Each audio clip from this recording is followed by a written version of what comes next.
So, hi, Ella. How are you doing? I'm doing so very well this morning. Claire, how are you doing? Yeah, so Ella's in the States. So it's my kind of dinner time. Ella's mid morning snack time. 11's hmm is, as we say in the UK. And she's looking so glowing and gorgeous. So you're probably going to see when I show some clips of this how great she looks. I was like, wow, you look so good on Zoom. I felt like I was not so prepared. Um, Everybody, this is Ella Parler. She is a marketing powerhouse, podcaster, speaker, real estate investor, and an author of her book. And she's written a book recently, High Tolerance, which sounds amazing. So wow, I mean, a woman of many talents. Welcome, welcome. Thank you. Thank you so very much for having me. I really, really appreciate it. I'm so excited to talk with you, learn more I about you, am. share a little bit about my story. I always start the podcast with just getting a nice feel of you and telling me a bit about you, your career journey, um, and then we dig in. We dig in with more questions. But tell everyone that's listening just a little bit about you, Ella, and your career journey so far.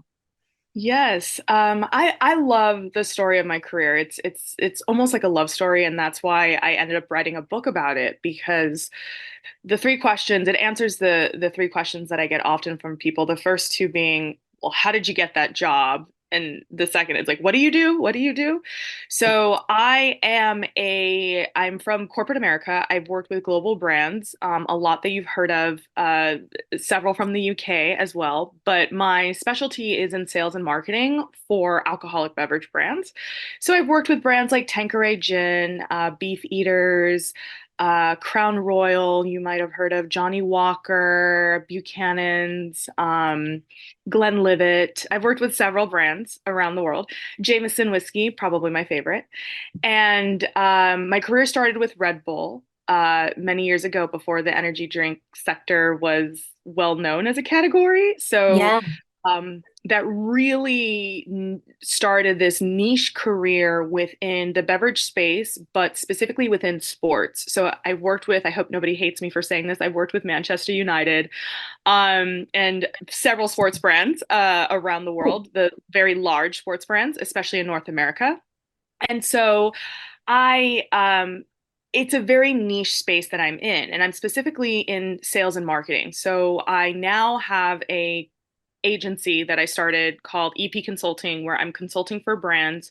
I'm helping brands that either want to enter the North American market from a distribution standpoint, but I'm also empowering leaders to better understand the strategies behind some of the products that they're creating and just making sure that we're getting their products into more hands. So that could look like anything from a celebrity sponsorship to a sports sponsorship to how we merchandise the store, the retail store, to make the product shine on the shelf. That could mean looking at the labels, changing the labels, all these little details that go into marketing. And I Yeah, think that marketing is such a buzzword. Everybody talks about marketing this, marketing that. And I somehow got blessed that I was able to build a career before it was such a buzzword that I know a lot of the principles and tactics that it take to drive sales and revenue. So the campaigns that I've produced and worked on and executed have yielded over $1 billion in sales for global brands around the world. And ultimately, what I'm hoping to do is take a lot of my experiences and be able to empower other business leaders, other female leaders, to creating the career or business that they desire using a lot of the tactics that I've gleaned from my career. So it's been wonderful. Feel very blessed. Starting your own business is, as you know, is a different yeah, beast. yeah, 100%. It's one of those things that linking it with confidence, the irony that I was setting up a confidence coaching business, yet setting a business up is the most challenging thing for your confidence in the sense of, imposter syndrome, the perfectionism that comes with it, not wanting to like put a foot wrong, um, the rejections that happen when you're starting a business, when you expect something to do well and it doesn't do so well, and all of those things. So I'm so glad that my sort of self esteem was in such a healthy place that I wasn't really getting I was definitely getting a sense of purpose and fulfillment with my business, but not a sense of validation. And I think that's where I could keep going with it and not get sort of really knocked down because it can chip away at you, right? Launching a business. Yes. And I would say what I try to tell my clients when I'm working with them, because my focus now in this phase of life is I don't just want to sell products. I already know I can sell products. I can sell products all day long, and it's a great, easier way to make money, but that's not what life is about.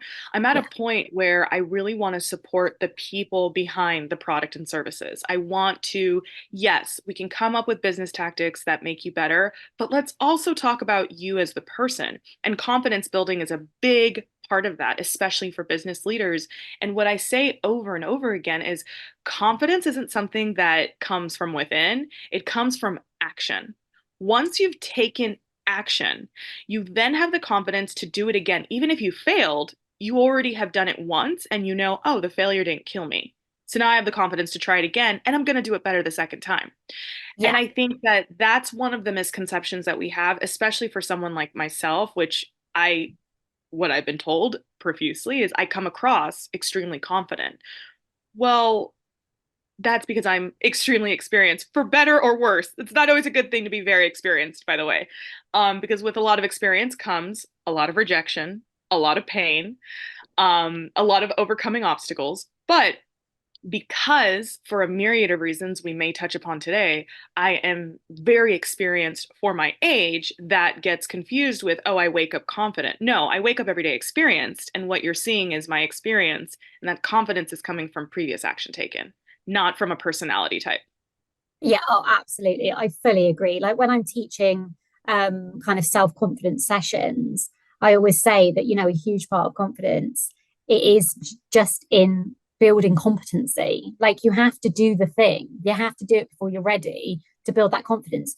Nobody starts something and goes, "Oh yeah, do you know what? I'm so confident in this." Like nobody. Like it's a building a skill. It's trying it. It's like you said, it's failing and getting back up again. And then, like you said, we've tried it once and it's just a competency thing. As you build the competency the confidence will come, but if you sit around waiting to feel ready or confident before you start, you'll be there forever, mate. Like you're going to age 20 years because you're still not going to do it. It's one of those things, and I just think it's hard for people to get their head around because they look at women like you and I who, like I said, come across very confident, but we've been on our journey. We didn't get born this way. We went through trials and we went through difficulties and we started before we were ready.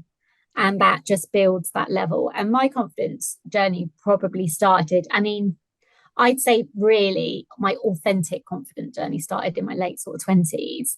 But even in the last 3 years of doing this business, like I have got through so many limiting beliefs just by doing this business. Like I used to hate presenting. I would never stand up and present in work.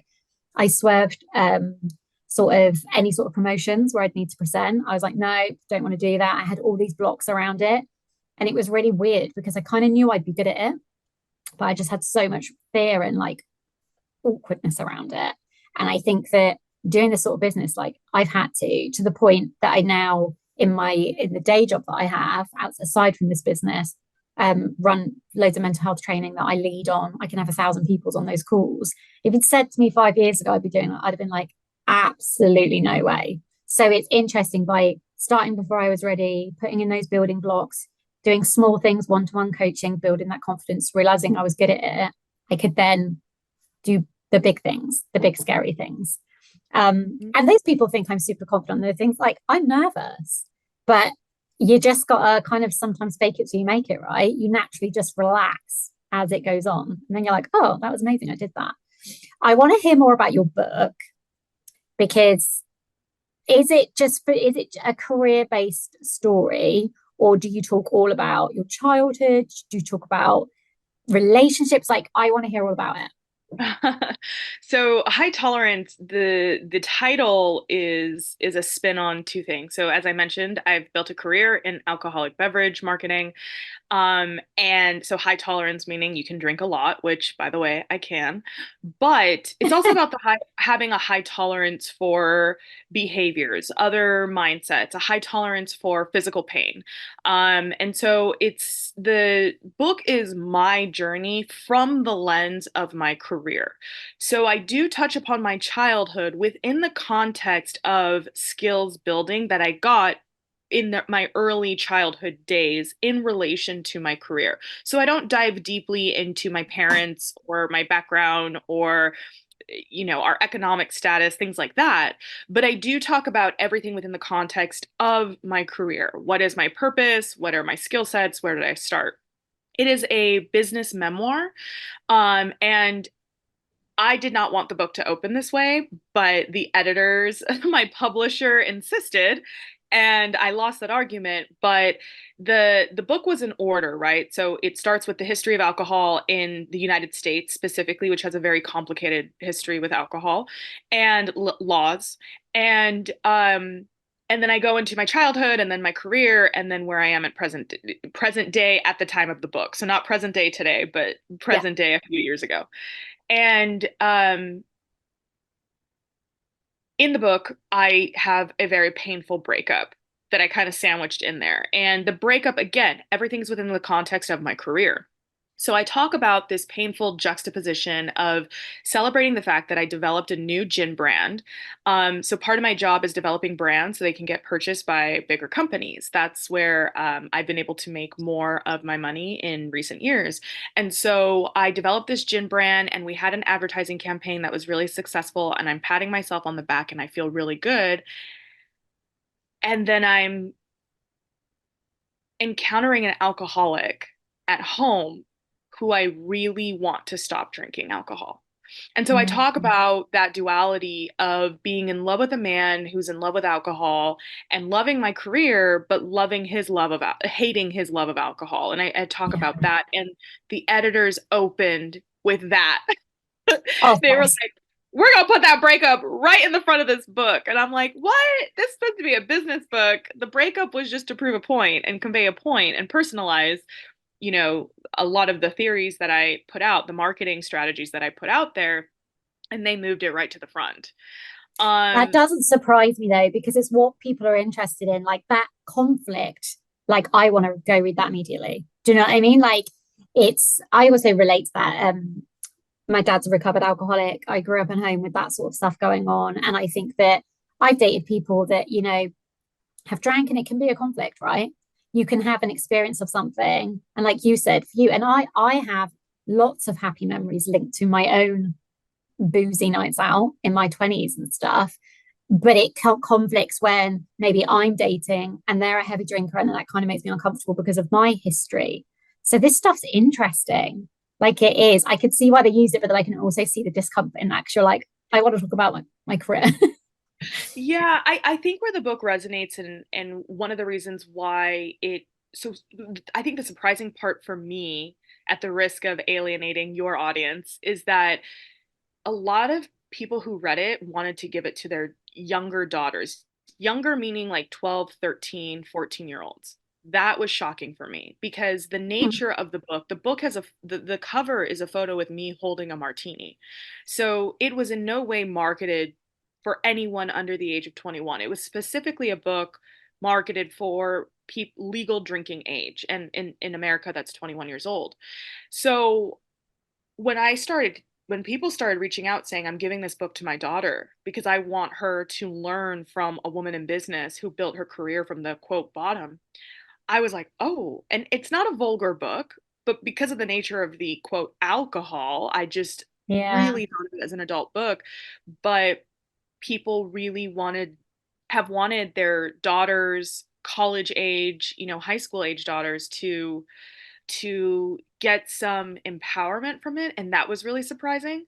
My intention in writing this book, quite frankly, was because as I looked on the market for books about alcohol, I noticed a few trends and I didn't like it. So I wanted to reverse this. One, None of them are written from inside the industry. These are all people who don't really know about the industry outside of the fact that they drink alcohol themselves.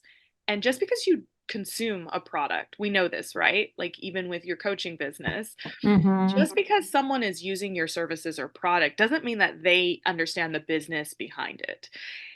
Yeah. And with alcohol, that becomes even more convoluted when you look at the numbers and the business and the people whose pockets are getting lined, mine included, with this business, right? But we're painted in the industry as being some evil people. In these books, they talk about us like we are evil and want detriment in the world, and that's not true. I work with good people. I've worked with Mm. really good people. I've worked with not so good people, but I've also worked with good people. And I wanted to offer a fresh perspective of, okay, I'm not here to point the finger and call anyone an alcoholic. I'm here to talk about the truth of the alcohol industry from the inside and start a new conversation about what alcohol culture is, because Mm. I do have some major concerns about the trajectory. Things that I've seen in my career, things that we're doing today, again, specifically in America, but also in Africa and Asia, were impossible 10 years ago. That frightens me. The amount Mm. that we're drinking, the rates at which we're drinking post pandemic are alarming. And I wanted to sound the alarm a bit. And I think that that's where the appeal is. I'm not here to judge. I'm not here to point the finger and call anyone an alcoholic. I'm here to instigate a conversation because everything else on the market is pointing the finger saying, you're a drunk, you need to get sober. It's really, really interesting because like Britain is super famous for drunks abroad. Like they're known in Europe for just like English people. Well, I don't think it's just English, it's British, Scottish, Welsh, going abroad, getting hammered, embarrassing themselves. And we're all like a bit embarrassed about it. But like in the UK, that drinking culture has been unhealthy for decades. You know, first of all, your drinking age is a lot higher than ours. Ours is 18. We were all drinking from 15. And I mean, getting drunk. Um, it was regular in like secondary school for people to be sitting on benches every weekend, getting absolutely like hammered, as we say in the UK. I wasn't personally, but I was drinking from 16, and that was completely normal. And we were all going to clubs underage. It's completely different states, way more, strict when it comes to ID. I was using my sister's ID. They knew it wasn't me. They were letting us in. It's so crazy because I feel in the UK that it's changed loads. So the younger generation since the pandemic don't seem to be drinking, not like we did. It seems like partying and stuff isn't really happening, not in the same way. And friends of mine that have got daughters that are sort of 16, they're like, no, they go to the gym to socialize. And I'm like, what? What is this? We had a decade of partying. That was just the complete norm. So I'm interested that it's, yeah, in America, it's sort of the drinking's gone up since the pandemic. And it may be the same case in the UK for like the older generation, but the younger generation doesn't seem to be happening. I don't have visibility to UK numbers right now. I wish I did because I would pull them out for you. Yeah. My expertise is narrowed. Again, I understand the global market, but my expertise is narrowed to North America specifically. But what I will say about Gen Z is that there's this narrative that they drink less. And while that's somewhat true, that is somewhat true, I think there's a misconception in the amount of drinking. So, Right. from a volume perspective, just because you feel like you're drinking less because you're drinking a seltzer in a can instead of pouring a bottle of whiskey in a glass does not mean that you're drinking less alcohol. It's the same Yeah. sensation with wine, right? You'll have people who go through a bottle of wine and they feel like it's healthier and fine because it's made from grapes. And no, a glass of wine and a shot of tequila are the same amount of alcohol. And if you're taking 4 shots of tequila at home by yourself, it's the same as drinking a bottle of wine by yourself. A bottle of wine has four Yeah. glasses. Yeah. So I think that this is where there's a little bit of a misconception. And that's where I say, let's take it to the data. What does the data say? Globally, we are drinking more than ever on a global Right. scale. So, not making it specific to the UK, But but overall, we are drinking more. And a big part of that is because of the African market, which I have a lot of concerns about because we, both in America and the UK, we've had alcohol in our markets for centuries now that we had some education with it, right? We knew that alcohol can cause XYZ. We're now going into markets where they don't have any education about Mm. alcohol and we're just pouring it like gasoline on a flame to a Yeah. group of people who have no education, that don't understand that it could be addictive, that don't understand that the higher rates of death, rape, crime that come with this alcohol.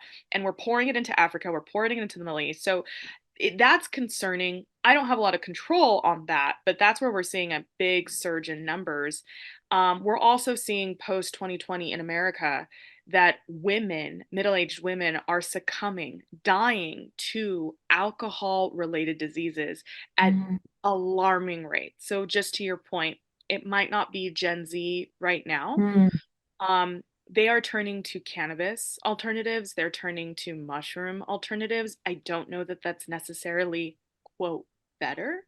Yeah.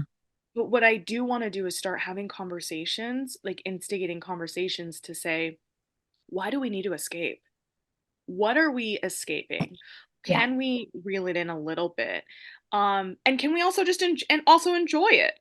My intention isn't to eradicate alcohol. It's just to instigate new conversations where we're not demonizing other people. Yeah, I absolutely agree. I think you can have a completely healthy relationship with it. And I think that it's all about just having boundaries around it that are comfortable for yourself. And I think because of my history, there's certain rules I have. I don't often drink at home, unless I have people over for dinner and stuff. But I'm not someone that would sit and drink on my own just because of my history. It kind of triggers me, and I don't really want that. But then I will be a hypocrite and go and have a cocktail in a bar.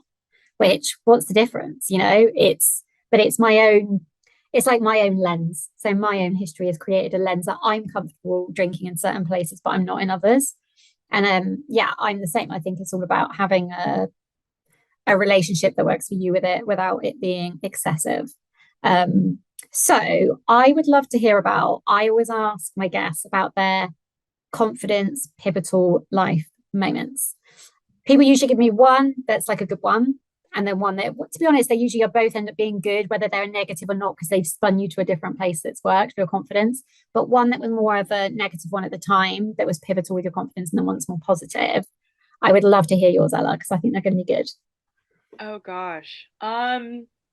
Well, we talked earlier about confidence building and experience and so forth, and I only had this epiphany recently because a question was asked to me, and I really had to think because a little dissimilar to you, I'm always the one doing the presentations. I have no problem, even if I don't technically work for the company and I'm just acting as a third party extension.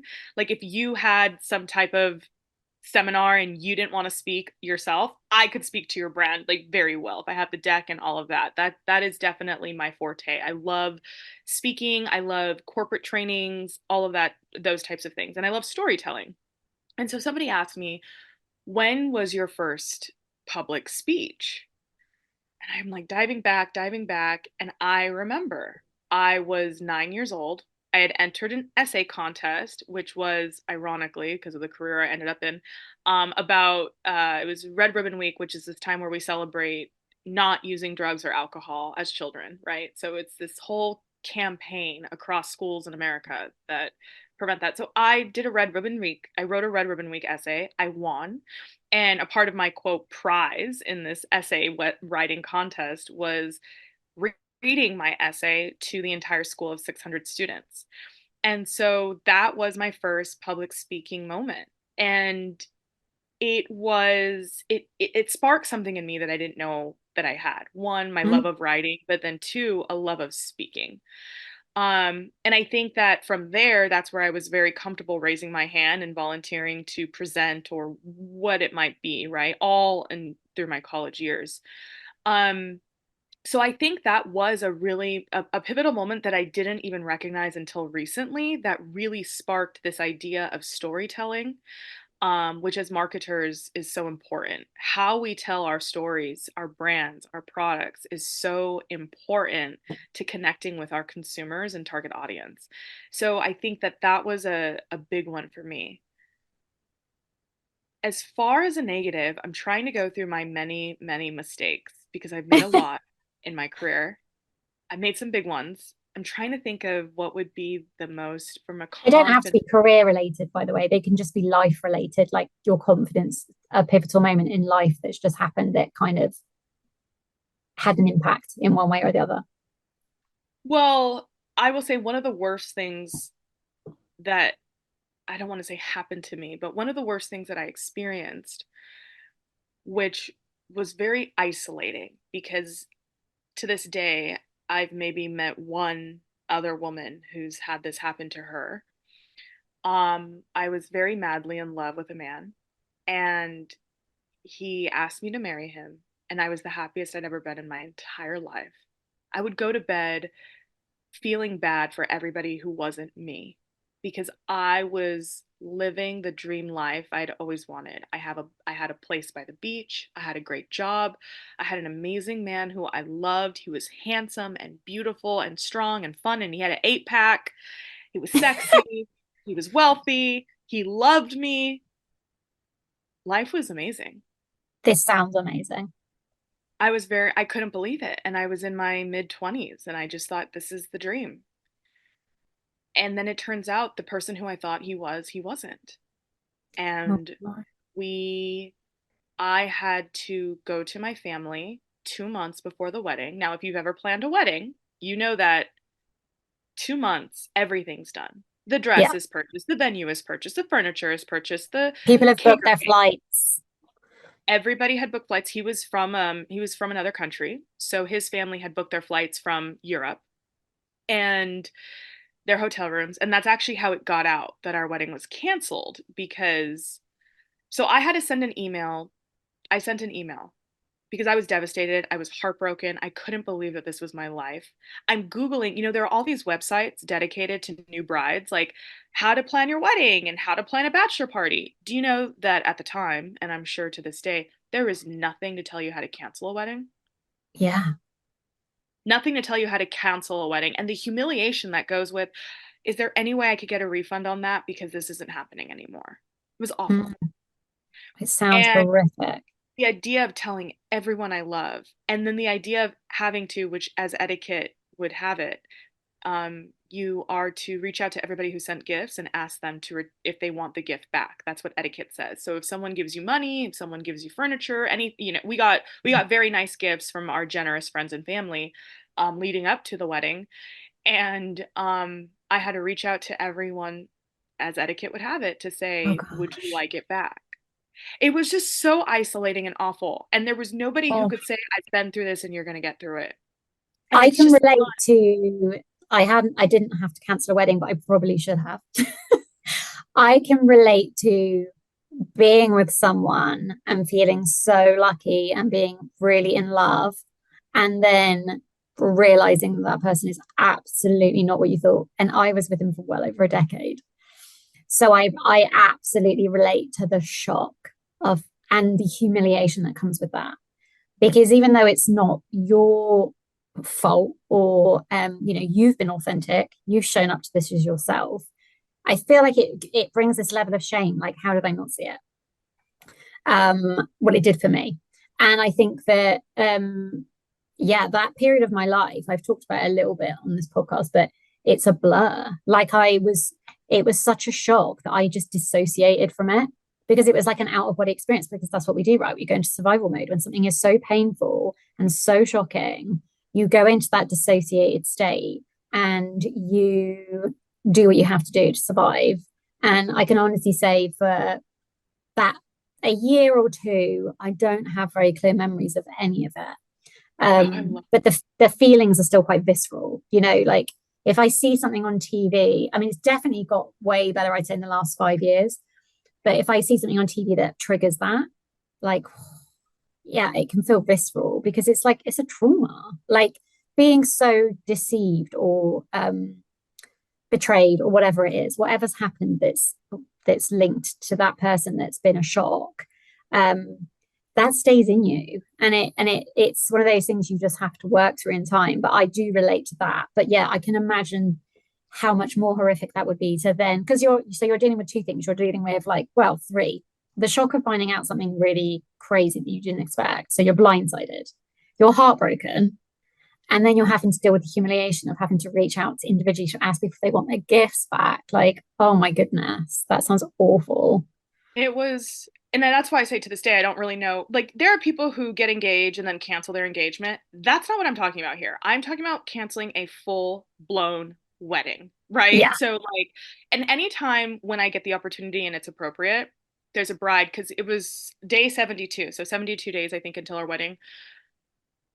Whenever a woman has that 100-day mark, because a lot of women will like post like 100 days till the day, I around day 100, between day 70, I'm like, can you imagine if you had to cancel? If they knew me at the time, not a random woman, but a woman who knew me during that time, I'm like, can you imagine if you had to cancel it right now because you found Yeah. out a deal breaker? That's what I How did. I mean, it's unless you're in that situation and you remember what it feels like at day 70 before your wedding day, a true wedding. We're not talking elopement, we're talking like an actual proper wedding. It was awful, but I will also add, because you touched upon this, I call it the blacking out. So for people who know a little bit about modern American history, this occurred in 2015. So our wedding was set for fall of 2015 and the breakup happened in fall of 2015, and I blacked out. And I always say, just like you said, like where the memories, anything that came out in 2016, like a movie, like there'll be a movie that people will talk about to this day, like you said, a movie, a song, something, and people will say, oh, how do you not know that? And I'm like, did it happen in 2016? Did this that big, because that's the year I blacked out. But I always say I blacked out, woke up. same. This is crazy because same. I'm the same, like really blurry around like movies that came out, songs that came out. I was so in such a bad way that I didn't even listen to music for about 6 months. And I love music. I listen to it all day, every day. I didn't even listen to music because I didn't want to listen to anything new around that point in time because then it would always be remind me of that period of time. And I was like, so I don't want to scar it by that. But I didn't want to listen to anything old because it would remind me of this person who I've been with for over 10 years. So I totally get it. There's like that whole year where you're like, no, I wasn't really functioning during that period of time. I'm sorry. Well, I always say, like, I blacked out, woke up, and Trump was our president. Oh That's what God. happened. That's what Shocker. happened. That's what happened. I was like, oh, this is happening. I went on my honeymoon alone, by the way. Also, another thing that a lot of women don't do. This is Because so Sex in the City when Carrie goes and takes all her friends, when the whole big thing happens. That scene breaks me when he doesn't turn up. yeah, I mean, and I thought it would be a good idea to watch that movie when I was going through this, and no, no, not the best No. idea because it's it's I remember watching that scene. I hadn't even had my first relationship when that movie had come out. I was a late bloomer.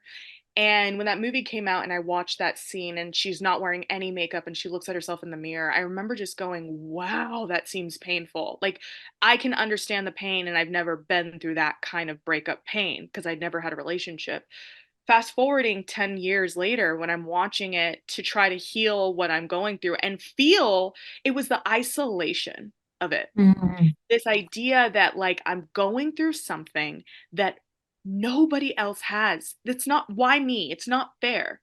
And I've had people say like, well, divorce is this and that. The thing about a divorce where I'll push back of like, yes, it's painful and it's not about quantifying the pain, but the difference is the timing. Our breakup happened the week of my bridal shower. So I call my maid of honor, and I didn't technically have a maid of honor, but she was the one hosting the bridal shower. And if I did a bridal party, she would have been my maid of honor. And I was like, I don't know. It was 2 days before the shower. People had already booked their flights to come out and celebrate me, the bride. And I was like, I can barely stand up. I'm not going to be able to pretend that this is happening. I haven't told anyone it's called off yet. We're kind of figuring it out. But that urgency of having to announce your pain to people, a divorce is not the same. Maybe with your children, but you can take a little bit of time to think and process a little bit, But when you know that people are spending money actively to celebrate something that's no longer happening, there is this pressure. yeah. And the maid of honor, she's apologized profusely for this, but her first reaction when I call her hysterical saying, I found this out, I don't know what to do, she was just like, I already ordered decorations. That was like her thought. And then I started crying hysterically because the idea of, oh my God, not only did she buy decorations, people bought gifts for this, and just the overwhelm, the hotel rooms, and just knowing all the money and time that goes into celebrating someone's, that And pressure is not there when it's a breakup or a divorce. And no. that was the piece where I felt so isolated that I didn't have anybody to say, I've been there. We're going to walk you through this. We're going to get Mhm. through this together. It was everybody kind of thinking about their loss in it too, the money they lost, the time they like their loss of watching me, and like it's a very strange, weddings are strange anyway, right? You see a lot of narcissism and ego come out, Yeah. but then you add this like wasted time and money, and nobody made me feel like they wasted my time and money. I had a beautiful support system, but I didn't have anyone who could take me by the hand and say, I've done this and I'm going to do it with you. And this goes back to your original question about confidence. To do something so painful that nobody Mhm. else has done is isolating, and it almost broke me. I didn't want to live anymore after all of that. I really felt like I Yeah. would never survive it. My this ex-fiance of mine was a professional athlete. He was well known, so to speak. And that extra attention made everything feel worse. Like every move was being watched, whether it was people out of pity or people out of gossip, whatever it was. I just felt like I was the spotlight was on me. As a bride, you feel that anyway. But when you're a bride that's no longer a bride, that. But on the other side, almost 10 years later, nothing can compare to that again. Nothing. I wouldn't even Yeah. allow anything to consume my life the way that I allowed this wedding, this relationship, the breakup to consume me. I won't even give anything that power again. And so, having survived that again with a beautiful support, but ultimately on my own, I know that I can survive anything else because I handled it with pain, but with grace. I Yeah. didn't handle it perfectly, but I reread the letter that I sent, the email I sent out to my family and friends after it. I reread it maybe a couple years ago, somewhat recently, because I sent out an email to everyone to let them know that the wedding was canceled, and then I turned off my phone for 24 hours because I didn't want the phone calls, I didn't want the Yeah. questions, I didn't want all of that. But I wanted to notify everyone as soon as possible so they would stop spending money on something that wasn't happening. And I reread that email, and it is so beautifully written. And I said, I didn't bury a child. I'm not recovering from cancer. Yes, this is extremely painful, but I will move on. And I don't know how I had the wherewithal to take my pain and minimize it in comparison to real common frustrations and painful moments that we as humans experience. And Mhm. I'm really proud of myself that I was able to say I didn't lose a child. Yeah. Yeah. I think I relate as well to that, being in so much shock and so much pain, but doing it with grace, because that was really important for me too. Like, I'm not going to retaliate. I'm not going to be bitter. I'm not going to be public about this. I'm going to do it with grace. And um, yeah, I feel the same about my situation when I reflect on it. But how did I even do that? Like I was going to work like a few days after that. I was fully functioning, and well, I wasn't, because I obviously was just floating off somewhere else. My brain was somewhere else, but I was physically showing up. And yeah, it was I a dark time, and it's similar. Mine was 2014, so it was real close time to you. Yeah, it was like the Yeah. worst Yeah, I year. crashed my car twice after it happened. So when you say like functioning, like my brain wasn't working. I crashed my car twice in very silly ways, like completely sober in the middle of the day. So for about 3 months I just Ubered everywhere because I couldn't even handle the task of driving because of the unsurmountable amount of crying that I was doing. I was crying so hard I couldn't see the road, and I couldn't keep my eyes open in the hysteria of it. And I crashed my car I crashed my car making a U-turn, um, and into a light pole, and then it went to the shop, came out of the shop. I had it less than a week and I crashed it again. And I thought to myself, I think I need to take some stuff off my plate. Yeah. Um, and I was very blessed because I'm in the alcohol industry. I had an unlimited Uber account. So I was able, just for anyone wondering who the heck can afford that, because of my job, I was able to, have Uber for 3 months without anybody caring or noticing, and it was just through my expense account. So, I mean, yeah, it was really hard to cope and function, and it was just a really painful time all around for a lot of people involved. I will say I was very public about it, except for the reason why everything ended. I never mentioned that. I always just said he's not who I thought he was. That's it. I never gave, because if I told people what it was, I think it would be worse than they were thinking. I think they all assumed it was an affair of some sort. And I was okay with them assuming an affair versus what it actually was, um, because it was worse than an affair, if you will. Or it was And an affair in its own way. it's your heartbreak to tell. Like it's nobody's business. It's really interesting how when things like this happen, how so many people can just become like, those people that love the drama. Like suddenly I had loads of new people that like they were kind of acquaintances, but suddenly they wanted to be my best friend and hang out with me. And it was just literally to just hear the latest drama. And there was a lot of drama with not linked to me, but linked to him and what was going on. Um, and it taught me a lot of lessons about that, like people's intentions, who are my authentic friends, who was checking in 6 months later, not just 2 weeks after, because everyone just assumes you're going to get over it, right? Oh, she'll be fine now. And it's like, no, still having an out of body experience, still not present, still reeling from it, still waking up every day feeling sick every time I remember it. And I think that yeah, those people that stuck around. And I think it similar to you actually, you were saying the lesson of how you've never let yourself kind of allowed somebody to take up that much energy or space in your heart since. Like I I fully agree. I think it taught me a lot of lessons. It actually for me was completely the beginning of my entire self-development journey. So I actually am super grateful for it. Like I'm a very different person and a much better person since. But shit, it was yeah, a rough lesson for that year. So thank you for sharing that because I think that will Oh, resonate. Although I'm hoping nobody has had to go through that because that's horrific. I think people can resonate, through those real dark days and those really tough situations we go through, how that can be a pivotal moment. It's negative in such the situation was negative, but it taught you so many lessons and you're a different woman for it and probably a stronger one. So yeah, I really appreciate you sharing that. I wanted to know a little bit about little Ella and how she differs from Ella now. Are you quite a similar character? Have you just kind of grown and taken on those character traits, or are your confidence levels completely different? I just think that's quite fascinating to look at.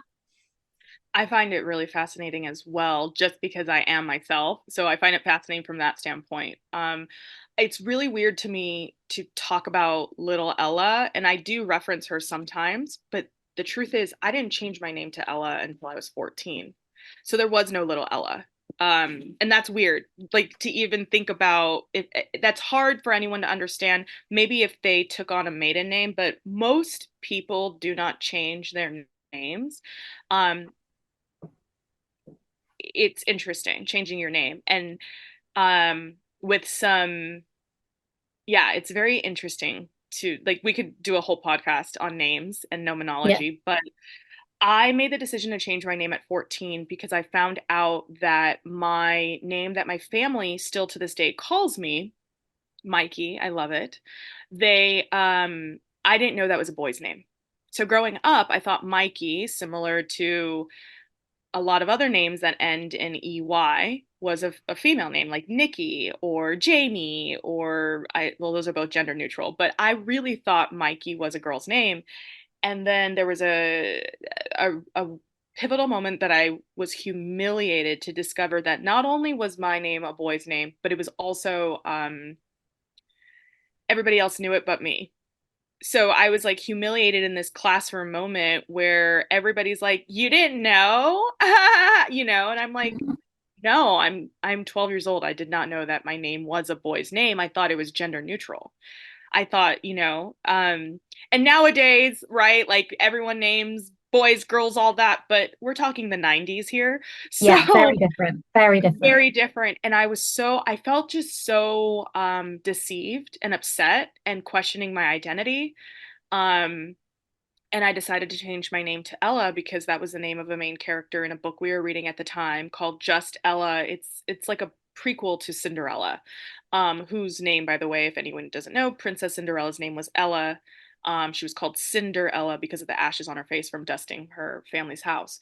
So I think when I think about the time that I changed my name, at 14, I made a decision that really changed the trajectory of my life. And anytime I tell someone my name is Mikey, they're like, "You're not Mikey, you're Ella." And I'm like, "Yeah." Or if someone compliments my name, like, "Oh, I love the name Ella." I'm like, "Thank you. I chose it myself." But I'm very proud of that name change because even at 14, I was planning and thinking and deciding who I wanted to be up and how I was going to show up in the world. And I think that was the first time in my life where I defied my parents by picking a new name, which did not go over well. If you're a parent, you can imagine how you might feel if your child changed their name. But like I said, most people do not change their names. And so it was a whole thing. And I think that little Ella, little Mikey, right? That's more accurate. Little Mikey. I was born this I'm the same person. I came out of the womb this audacious, this strategic. uh, I had an organized planner by 9 years old. I was the person who was putting together the talent shows. I've been writing since I was 7. I had a diary that I kept, started in 1997 when I was 7. And I used that to write my book. And that's how I was able to recall a lot of memories from my childhood. I am in a very interesting way the exact same person. I've never had someone say to me, "Wow, you've really changed." And I don't know if that's a great thing or not. I'm I coming think more to it is. I myself. think it is. I think it, for me, the fact that you picked a name that suited you better, right, in itself kind of shows me like, as I feel like you do that now, you'd be like, no, that's not me. I'm doing this. So I feel like I love that you were authentically you from a really from birth, and you were just like, this is who I am. I love the fact that you had a little organizer and that you were organizing all the talent shows and you were that person, and that the career path that you've gone into and everything. And that we were chatting before the call about how Ella's the most organized podcast guest I've ever had. And I was saying to her, like, oh my God, amazing. I've been blown away by it. I love that about you, and that that's just carried on. Because I think I'm still very much me too, but I feel like potentially when I was younger, I was showing up as this, but I wasn't authentically it yet. I was kind of faking the confidence. I was still very chatty and talkative and curious. Like that curiosity has always been with me. I'm so curious about people and stories. But I feel like yeah, I feel like now I am truly that. I'm not faking it, so I make it like I've made it, and that's who I am now. And I did the work to get here. So yeah, I love that answer because I think yeah, it's quite rare because people do they tend to change loads in adulthood. So I love the fact that you've just stayed the same, you've just grown. Well, and even I will add, because advertising and marketing is my strong point, I would look at commercials and I would either A, critique them. I'm talking as a little kid. I'd say, "Mom, I thought of a new commercial for this restaurant. They need to do one where they're doing this." I mean, I was ideating commercials. And now I make commercials. So Yeah, it's great. I'm just such a believer. I can't take credit for that. I think that I'm just so blessed that I was able to live, as you said, in authenticity of this is who I am. My parents were so hands off, and that's has its pros and cons, but they were hands off in the sense of they really let me be me. They really just were like, "All right, if you want to make that mistake, you go for it." And that meant that they were a little bit more aloof and not always involved and not always there and not always, sometimes they were absent. And that has its own pain, if you will, that comes with it, but they always empowered me to do what my heart desired. And what a Yeah. gift. What a That is, I gift. was about to say, what a gift, because that's rare. You know, a lot of the women I coach, they are lost and unfulfilled and stuck in their 30s and 40s because they didn't have that gift, because they were desperately trying to please, because they were going to schools and universities and picking degrees that their parents wanted them to do. They picked careers their parents wanted them, and they didn't want to do it. They don't want to do it now. They're like, who am I? Most the question I get often is, I don't know who I am. Whereas I totally understand there's a flip side to that. And that there's things that have negatively impacted you in that sense. But the positive is it is such a gift to be allowed the space to work out who you are and to just sit back and go, yeah, you go for it. Like that is a gift. And it's something that I see the flip side of that, the results of that when that hasn't been there, and it has a huge impact. So it's kind of amazing that there was that space. But I also understand, yeah, the flip side of that.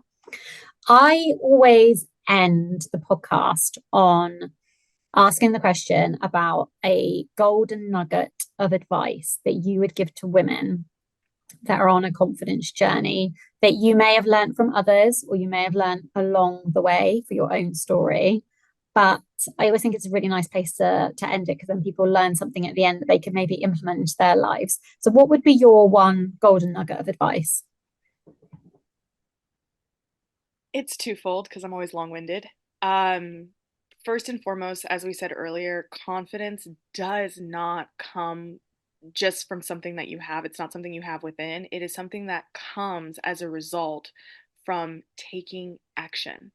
And if you're unsure what action to take, I would implore you to find an amazing coach like Claire or a consultant such as myself. But even if it's not either of us, finding an expert who can help you in taking the actions needed to build that confidence. We as women are not investing in ourselves in the way that we need to. We invest in our skin and our hair and our nails and our looks.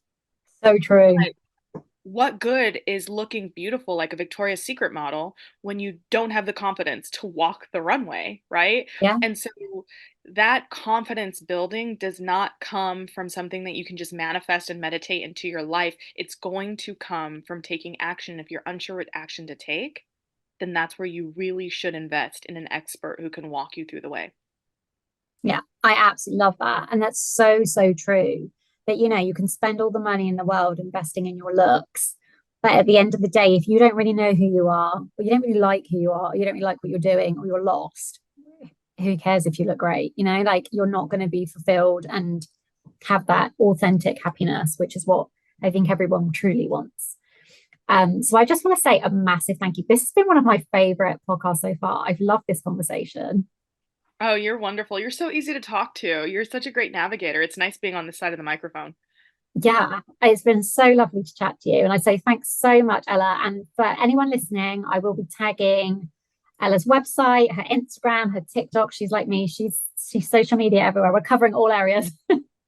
I'll be tagging all of everything to do with her. So if you want to read more about her, you want to buy her book, you want to listen to her podcast, your podcast is called, remind me what it's called so people can search for it. Eavesdrop with Ella. And Love that. it's about success, the various metrics of success um, for individuals. Because what you'll find sometimes is as you build a financial success, you realize that you're emotionally drained or spiritually bankrupt. And so, really talking about the myriad ways to build success. Amazing. So I'll also tag her podcast. So thanks so much, Ella. And for my listeners, I'd love to hear your feedback, your favorite bit of the conversation, anything that really resonated with you. Um, Feel free to give feedback to me and Ella in our DMs. Thanks so much.